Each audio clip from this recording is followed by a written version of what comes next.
Hello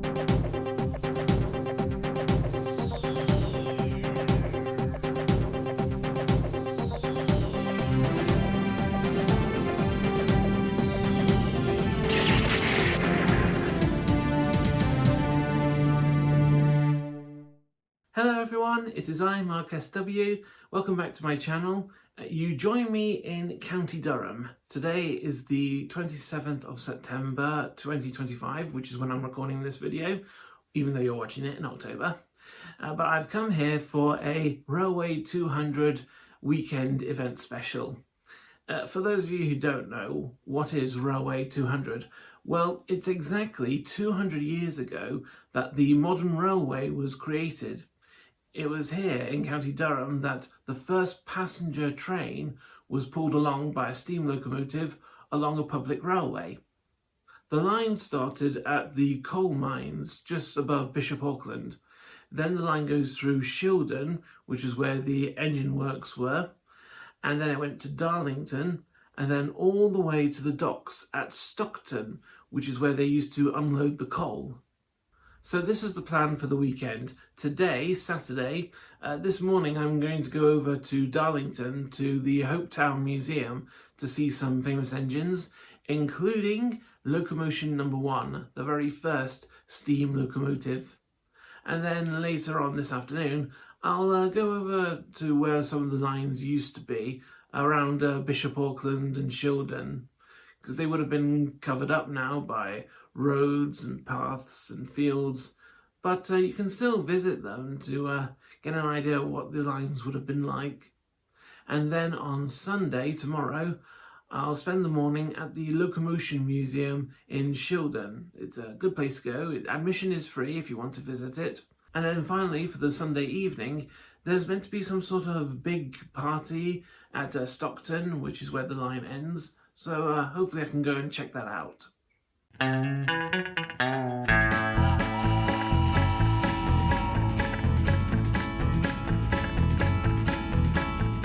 Alrighty then, so I've arrived at Hopetown in Darlington. Actually, technically, Darlington is further down there. The nearest station is New Road, which is just over there.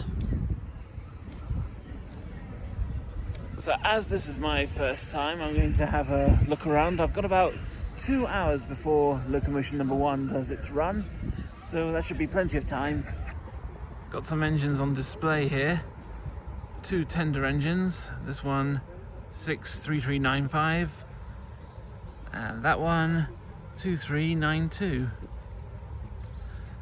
And over this side, a class 37 diesel locomotive. I'm now inside the engine workshop. It looks like they're doing an overhaul of an engine. You can see the drive wheels here. There's the tender. This might say what it is. Number 2001 Coco the North, an express passenger engine. And that must be what it used to look like. So it'll be interesting to see this engine fully functioning when it's rebuilt. Now they've got 2 famous engines outside the workshop. There's the Tornado, and in front of it, it's Sir Nigel Gresley. That's the one that looks like a mallard. Rare opportunity to see famous engines in one location. I'm on the viewing platform, so I get a better view of Tornado and Sir Nigel. And here comes a more modern train.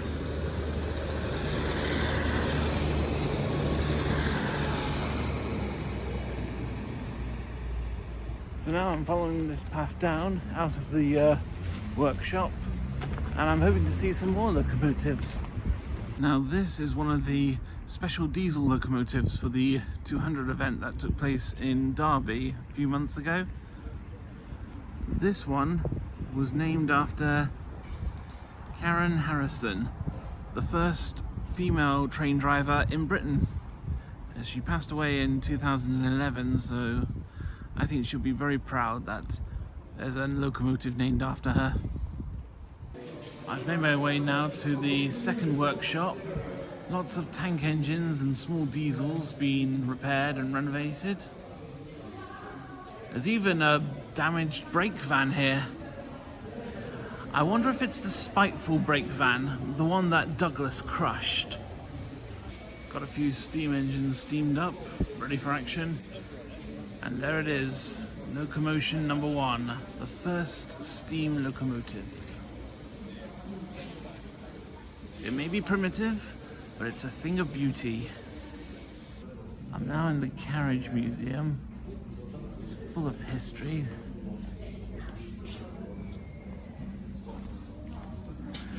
Now this is clever. I don't know if you'll be able to see it because of the light, but it's a model railway of the full line. And this is the starting point, the coal incline. This is where they mined all the coal, and it goes all the way down there to the harbour at Stockton. I'm now at the Station Museum sector of the museum, and it really does have that 19th century feel. It really feels like I've gone back in time. This is a clever system. If I stand here, it looks like I've actually gone back in time. It's the Victorian era.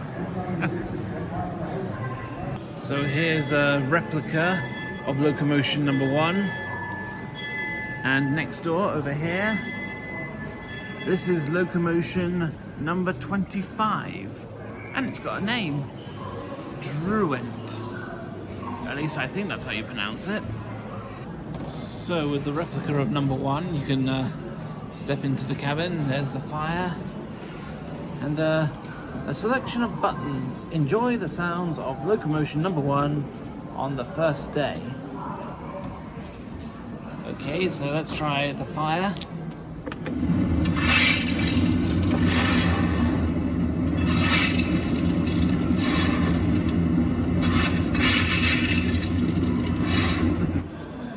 And the bell.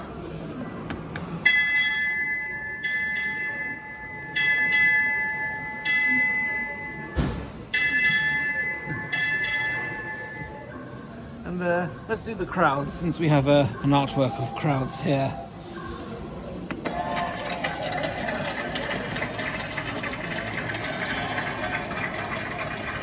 Okay, I've finished exploring the museum, and now I've come to Skirn Bridge. It's the oldest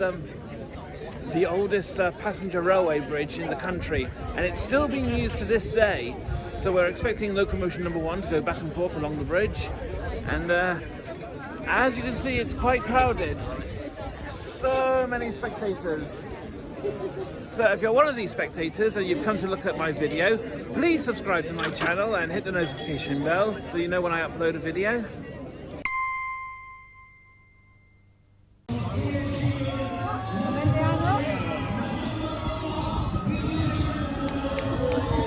Here she comes.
Okay guys, so after seeing the first locomotion, I've now come up to Whitton to see the starting point of the line.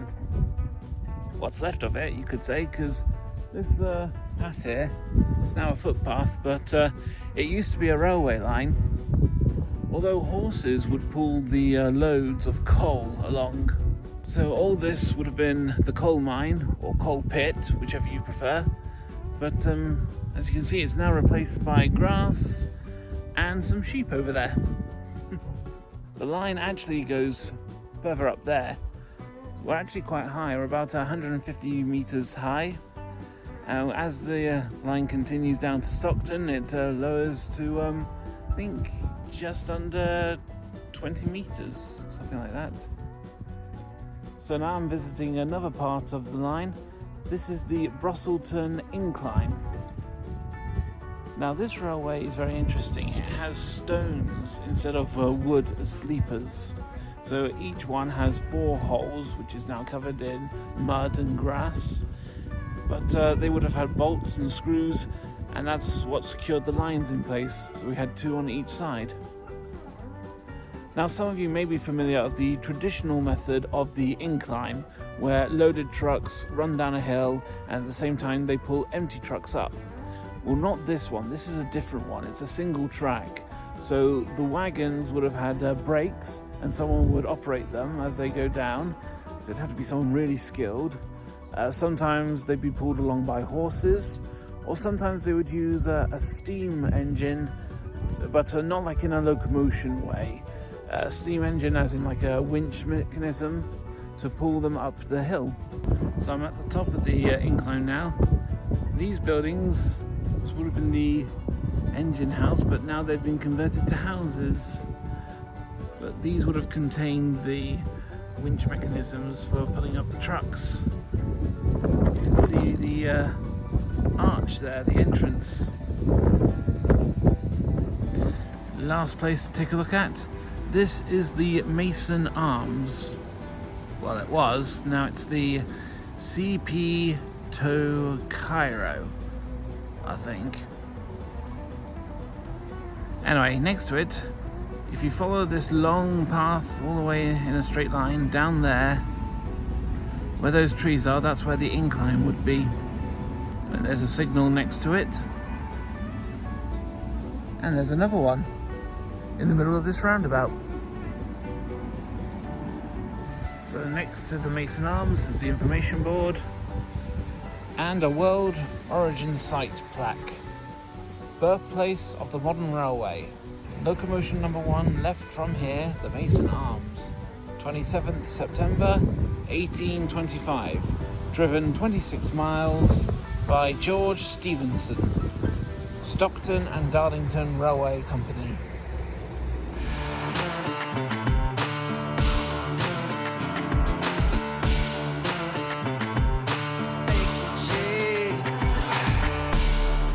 Alright guys, it's now Sunday morning and I'm spending the day at Locomotion Museum in Shildon. You can just see it in the background over there. You see that there? That's the Stephenson's rocket, built 4 years after Locomotion 1. And I think they're going to steam it up and get it into action, so that'll be good. Now this special train and carriages, this is the Inspiration train. It's been touring the country. I think it's meant to show the public what the future of train travel will be. Hopefully I'll be allowed to film inside then. If not, tough. Nothing I can do about it. So I've been inside the Inspiration train and the carriages. I couldn't do any video in there because it was very crowded, full of lots of people, especially children. But I did manage to take some photographs.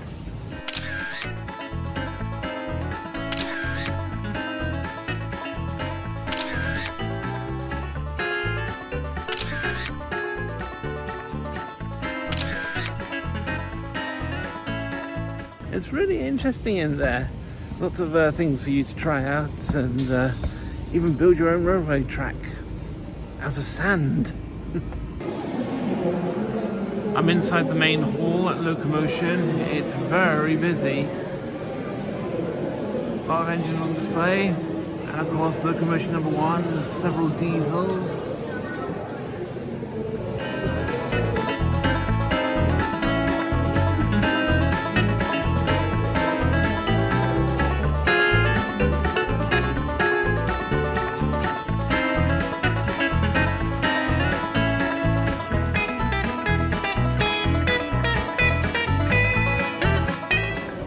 have here a display of the Young Railway Photographer of the Year. Lots of photographs taken by young photographers.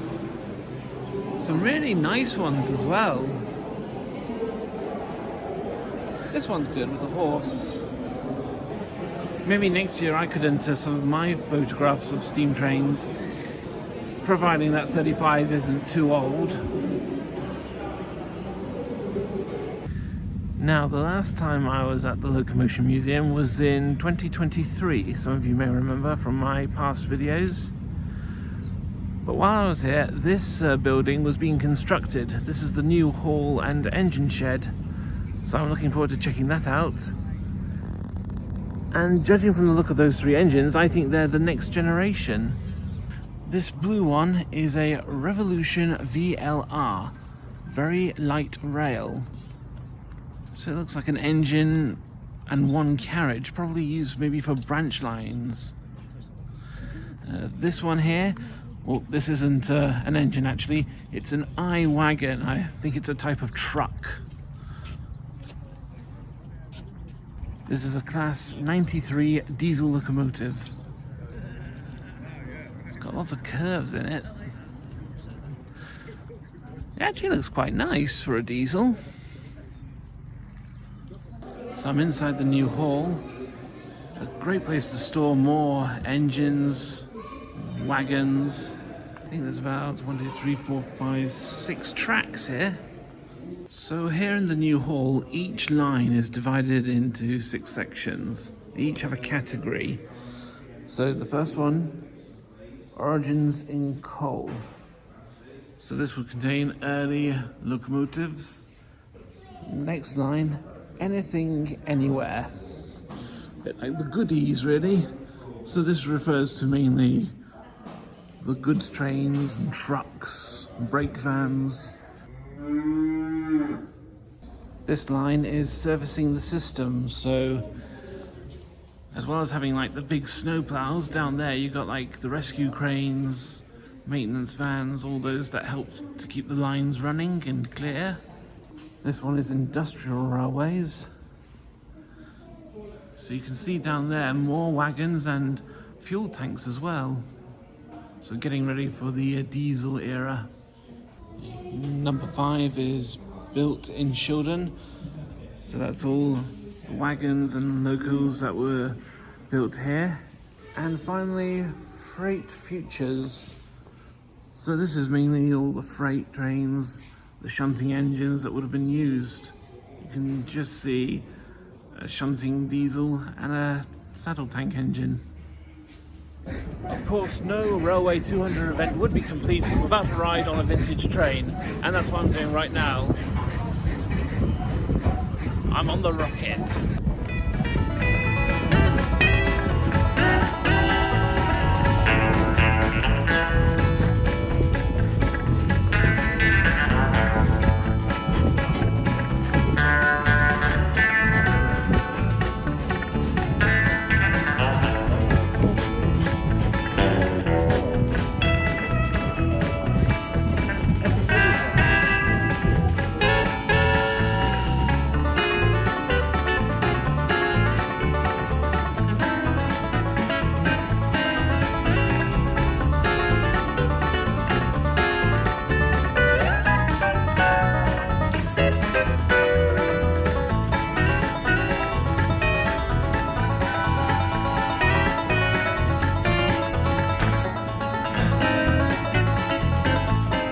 Right, well, I've had a great time at the Locomotion, so now I'm going back to my accommodation to freshen up and get ready for the evening event at Stockton.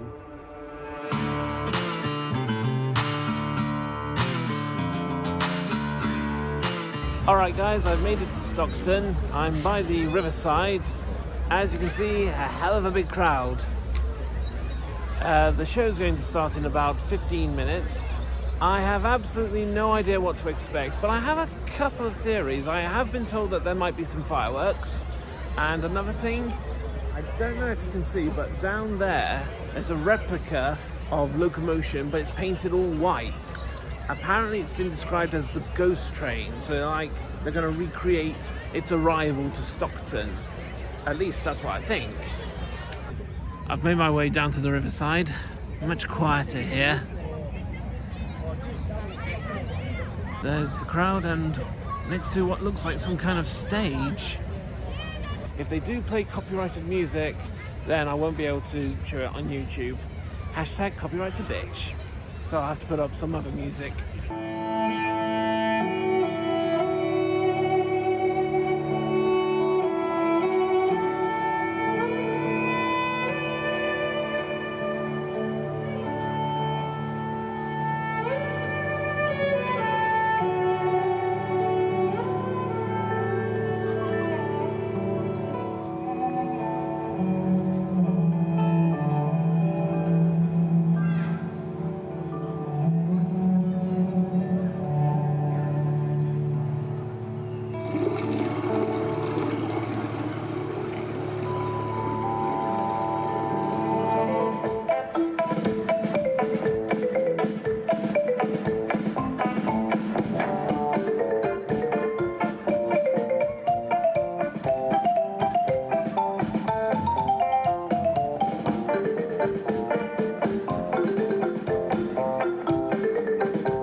everyone, it is now Monday morning and I've just packed my bags and I'm ready to go back to Leicester. But I still have time to record this little outro video. I enjoyed the show last night. It was a bit like the Kinran show in a way, only dedicated to Locomotion 1 of course.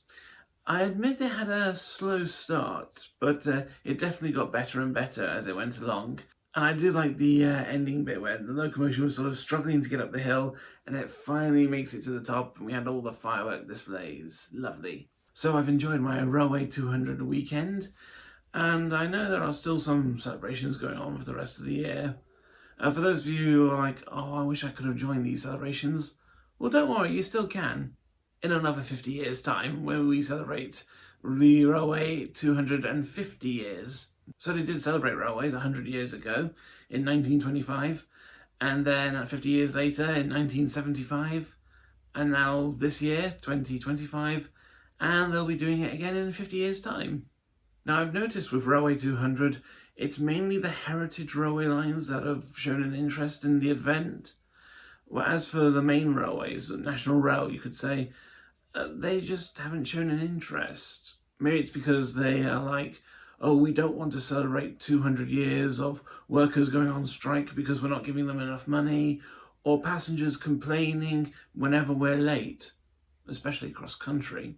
Well, I think it is important to celebrate the modern railway, and I'm not just saying that just because I like trains, because look where it's got us now with our transportation system. And talking of trains, I've been going around to lots of vintage railway lines, taking lots of photos of steam engines and sometimes some diesel engines, and I've been selling my photos as greeting cards and key rings at little market events. So I hope you guys have enjoyed my Railway 200 experience. If you have, do give this video a thumbs up, and don't forget to subscribe and hit the bell icon so you know when I next upload a video. And if you'd like a shout out or a mention in my video, or access to behind the scene footage and upcoming videos, then hit my join membership button. Thanks for watching this video guys, and I'll see you next time. Over and out.